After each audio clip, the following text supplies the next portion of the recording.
Technology రెండు వైపులా పదున్న కత్తి వంటిది. కృత్రిమ మేధ, ఆర్టిఫిషియల్ ఇంటెలిజెన్స్ వల్ల జరిగే లాభాలు ఎన్నున్నా పెను సవాళ్ళు మాత్రం వస్తూనే ఉన్నాయి. గత 3-4 రోజుల నుంచి ఒక అంశం ఇంటర్నెట్లో బాగా వైరల్ అవుతుంది. జనవరి 29వ తారీఖున ఒక సోషల్ మీడియా ప్లాట్ఫామ్ 4chan అనే ప్లాట్ఫామ్లో వాయిస్ క్లోనింగ్ యాప్ అంటే 11 labs అనే సర్వీస్ ప్రొవైడర్స్ వాళ్ళు వాయిస్ క్లోనింగ్ యాప్ తీసుకొచ్చారు. ఈ వాయిస్ క్లోనింగ్ లేదా వాయిస్ డీప్ ఫేక్ అంటే ఏంటో ఒకసారి తెలుసుకుందాం. ఎవరైనా గొప్ప వ్యక్తులు, సెలబ్రిటీస్ వాయిసెస్ ఉంటాయి కదా, వాళ్ళ యొక్క స్వరాలు అచ్చం వాళ్ళు మాట్లాడినట్టే అనుకరించటం, వాళ్ళ మాడ్యులేషనే, వాళ్ళ యొక్క యాక్సెంటే, వాళ్ళ యొక్క టోనే అన్నీ కూడా, అంటే వాళ్ళ టోనాలిటీ, వాళ్ళ యాక్సెంట్, అంటే వాళ్ళ వాయిస్ మాడ్యులేషన్, వాళ్ళ కండెన్స్ అన్నీ వాళ్ళే అనమాట. అంత స్పష్టంగా వాళ్ళు మాట్లాడినట్టే ఉంటుంది అనమాట. అలా మాట్లాడటం వల్ల హేట్ స్పీచెస్ కానీ, రేసిస్ట్ అటాక్స్ కానీ, వయలెన్స్ ప్రమోషన్ కానీ, వాళ్ళు మాట్లాడినట్టు వినిపించడం, ఇటువంటి పరిణామాలు ఆర్టిఫిషియల్ ఇంటెలిజెన్స్ ద్వారా స్టార్ట్ అయ్యాయి. దీనికి సంబంధించి కొన్ని యాప్స్ మొదలయ్యాయి. దానిలో ఎమ్మా వాట్సన్, మన Harry Potter star Emma Watson మాట్లాడినట్టు, జో రోగన్, బెన్ షాపిరో వీళ్ళందరూ మాట్లాడినట్టు రేసిస్ట్ మాటలు, అబ్యూజివ్ మాటలు, వాయిలెంట్ మాటలు బాగా స్ప్రెడ్ అవుతున్నాయి అన్నమాట.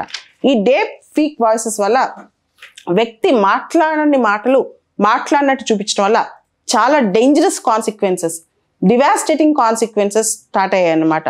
ముఖ్యంగా ఈ మధ్య ఈ సాఫ్ట్వేర్ ఒకటి వచ్చింది, సాఫ్ట్వేర్ ప్రొవైడర్స్ 11 labs అనేవాళ్ళు ఈ ఆర్టిఫిషియల్ ఇంటెలిజెన్స్ వాయిస్ ఫేక్ అంటే డీప్ ఫేక్ వాయిస్ అనమాట, డీప్ వాయిస్ ఫేక్స్ యాప్ వీళ్ళు క్రియేట్ చేసిన యాప్ వల్ల చాలా వాయిసెస్ మాడ్యులేట్ అయిపోతున్నాయి. అంటే మాట్లాడినట్టు చూపిస్తున్నారు అనమాట. దీనివల్ల ఆడియోస్ అన్ని రిలీజ్ అయ్యి చాలా ఇబ్బంది పడుతున్నారు ఇంటర్నెట్లో చాలా పెద్ద పెద్ద సెలబ్రిటీస్ కూడా. అయితే ఇది ఆర్టిఫిషియల్ ఇంటెలిజెన్స్ వాయిస్ వాళ్ళు మాత్రం ఏం చెప్తున్నారంటే, డీప్ వాయిస్ ఫేక్స్ వాళ్ళు, మేము ఒక మంచి కోసం తయారు చేసాం ఈ యాప్ని, ఇప్పుడు చెడుకు వాడుతున్నారు, దీన్ని మేము ఆపుతాం, దీన్ని మిస్యూజ్ని ఆపడానికి ట్రై చేస్తామని చెప్పి ఇప్పుడు ఫేస్ ఐడీస్, కాపీరైట్ హక్కులు ఇట్లా చాలా నామ్స్ తీసుకొచ్చారు. ఎన్ని నామ్స్ తీసుకొచ్చినా ఇది మాత్రం చాలా ఎక్కువగా బయట ప్రపంచానికి వస్తుందన్నమాట ఫేక్ వాయిసెస్ అనేవి. ముఖ్యంగా క్లోజ్లీ మిమిక్డ్ వాయిస్ అంటే అచ్చం వాళ్ళు మాట్లాడినట్టే అనమాట. వాళ్ళ యొక్క టొనాలిటీ, వాళ్ళ యొక్క యాక్సెంట్, వాళ్ళ యొక్క మాడ్యులేషన్ అంతా వాళ్ళు మాట్లాడినట్టే. ఆ వ్యక్తి యూనిక్ క్యారెక్టరిస్టిక్స్ ఎలా మాట్లాడతారో అలానే, ఉదాహరణకి అమితాబ్ బచ్చన్ వాయిస్ని అమితాబ్ బచ్చన్ వాయిస్ లానే చూపించడం అనమాట, లేదా మోడీ గారి వాయిస్ని మోడీ గారి గొంతులానే వినిపించడం అనమాట. దీనివల్ల భారతదేశం లాంటి దేశంలో అయితే హేట్ స్పీచెస్, రేసిస్ట్ స్పీచెస్, తర్వాత కమ్యూనల్ ఇష్యూస్ ఇవన్నీ కూడా పెరిగే అవకాశం ఉంది. మన దేశం దాకా ఇలాంటివి వస్తే మాత్రం చాలా భయంకరమైన పరిణామాలు వచ్చే అవకాశం ఉంది. ఎందుకంటే ఒక్కసారి ఈ ఫేక్ స్పీచెస్ బయటకు వచ్చాక వాటి వెరిఫికేషన్ పక్కన పెట్టి డీప్ ఫేక్స్ కానీ ఆల్టర్నేటివ్ ట్రూత్స్ కానీ ఉన్న వరల్డ్లో ముందు అవే ఎక్కువ వైరల్ అవుతాయి, నిజాలు ఎక్కువ వైరల్ అవ్వవు, అవే ఎక్కువ వైరల్ అవుతాయి అనమాట. సో పీపుల్ ఏం చేస్తారంటే ఎక్కువగా ఆర్టిఫిషియల్ ఇంటెలిజెన్స్, రోబోట్ సాఫ్ట్వేర్స్, ముఖ్యంగా కొత్త రకాల సాఫ్ట్వేర్స్, ఏఐ టెక్నాలజీస్ అవన్నీ వాడి వాయిస్ క్లోన్ చేయటం, సింథటిక్ వాయిసెస్ క్రియేట్ చేయడం అనమాట. ముఖ్యంగా స్పీచిఫై అనే యాప్ వాళ్ళు చెప్పేది ఏంటంటే, స్పీచిఫై అనే ఒక యాప్ ఉంది, టెక్స్ట్ టు స్పీచ్, టెక్స్ట్ నుంచి స్పీచ్కి వచ్చే యాప్ క్రియేట్ చేసే యాప్ అనమాట.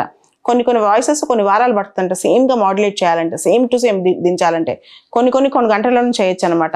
ఎన్ని ఎక్స్ట్రా సేఫ్ గార్డ్స్ తీసుకొచ్చినా సరే ఇది మాత్రం చాలా దారుణమైన పరిస్థితులు దారితీస్తుంది అంటున్నారు. ఉదాహరణకి డేవిడ్ అటెన్బరో అనే ఒక బ్రాడ్కాస్టర్, ఆయన గొంతు ఆయన మాట్లాడినట్టే నేవీలో పనిచేసినప్పుడు ఆయన చాలా వర్స్ట్ సిచ్యువేషన్స్ గురయ్యారని, అసలు నచ్చలేదని, ఇట్లాంటి మాటలు ఆయన చెప్పని మాటలన్నీ కూడా దానిలో వచ్చేసాయన్నమాట. అదేవిధంగా ఎమ్మా వాట్సన్, ఎమ్మా వాట్సన్ హిట్లర్ని పొగుడుతూ హిట్లర్ చెప్పిన స్పీచెస్ రిపీట్ చేసినట్టు వచ్చింది. అది కూడా కరెక్ట్ కాదనమాట, అవి కూడా ఆవిడ మాట్లాడి కాదు. సో ఇట్లాంటివన్నీ కూడా బయటకు వస్తున్నాయి. సో ఇట్లాంటి ఆర్టిఫిషియల్ ఇంటెలిజెన్స్ ఫేక్ స్పీచెస్ సంబంధించి చాలా యాప్స్ ఇప్పుడు మార్కెట్లో ఉన్నాయంట. మైక్రోసాఫ్ట్ సంబంధించి వాల్-E అనే యాప్, గూగుల్ పెలాంటీర్ అనే యాప్ ఒకటి, 4chan వాళ్ళ ఇమేజ్ బోర్డ్ ఒకటి, యూకే బేస్డ్ 11 labs అనే సంస్థ ఒకటి, రెప్లికా స్టూడియోస్ ఒకటి, ఫేక్ యూ అనే ఒక యాప్ ఒకటి, Murf artificial intelligence, synthesis artificial intelligence, Clipchamp, Respeecher ఇట్లాంటి యాప్స్ చాలా ఉన్నాయి. కానీ ఇవన్నీ అందరికీ అందుబాటులోకి ఆల్మోస్ట్ వచ్చేసాయి. ఇది కనుక మన దేశంలో వస్తే దీన్ని ఎలా నియంత్రించాలి, ప్రభుత్వం ఎటువంటి చర్యలు తీసుకోవాలి, ఎందుకంటే already freedom of speech and expression ఉంది, అయితే దీనికి లిమిటేషన్స్ కూడా ఉన్నాయి. ఏది కూడా మనం ఎక్స్ట్రీమిటీస్కి వెళ్ళకూడదు అనమాట. కాకపోతే ఇప్పుడు మాత్రం ఈ fake voices deep fake voices వచ్చినప్పుడు పరిస్థితి ఎలా ఉంటుందో కూడా ఒకసారి చూడాలి. దీనికి కేవలం ప్రభుత్వమే కాదు, ఇంటర్నెట్లో వచ్చే వైరల్ అంటే ఇక్కడ సృష్టించిన వాయిస్ ఎక్కడ అమెరికాలో సృష్టించిన వాయిస్ ఇక్కడికి వస్తే మనం ఏం చేయలేం కదా. ఇటువంటి వాటిని మీద కూడా ఎలా చర్యలు తీసుకోవాలనే దాని మీద వరల్డ్ కమ్యూనిటీ కూర్చొని దీని గురించి ఆలోచించాలి.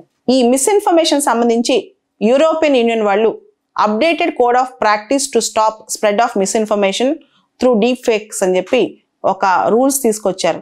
దాంతో ఈ ఫేస్బుక్ కానీ మిగతా సోషల్ మీడియా సంస్థలు ఇలాంటివి స్ప్రెడ్ చేసినప్పుడు 6% ఫైన్స్ ఇలాంటి విధించే అవకాశం కూడా ఉందంట. అంటే ఆ నేరం పట్టి ఎటువంటి ఇన్ఫర్మేషన్ స్ప్రెడ్ చేస్తున్నారో బట్టి భారీగా నష్టపరిహారం, భారీగా ఫైన్స్ విధించే అవకాశం కూడా ఉందంట యూరోపియన్ యూనియన్లో ఇటువంటి ఫేక్ ఇన్ఫర్మేషన్ స్ప్రెడ్ అయితే. అలానే అమెరికాలో deep fake task force act అని, bipartisan deep fake task force act అని డీప్ ఫేక్ టెక్నాలజీని కౌంటర్ చేయడానికి ఒక చట్టం వచ్చిందనమాట.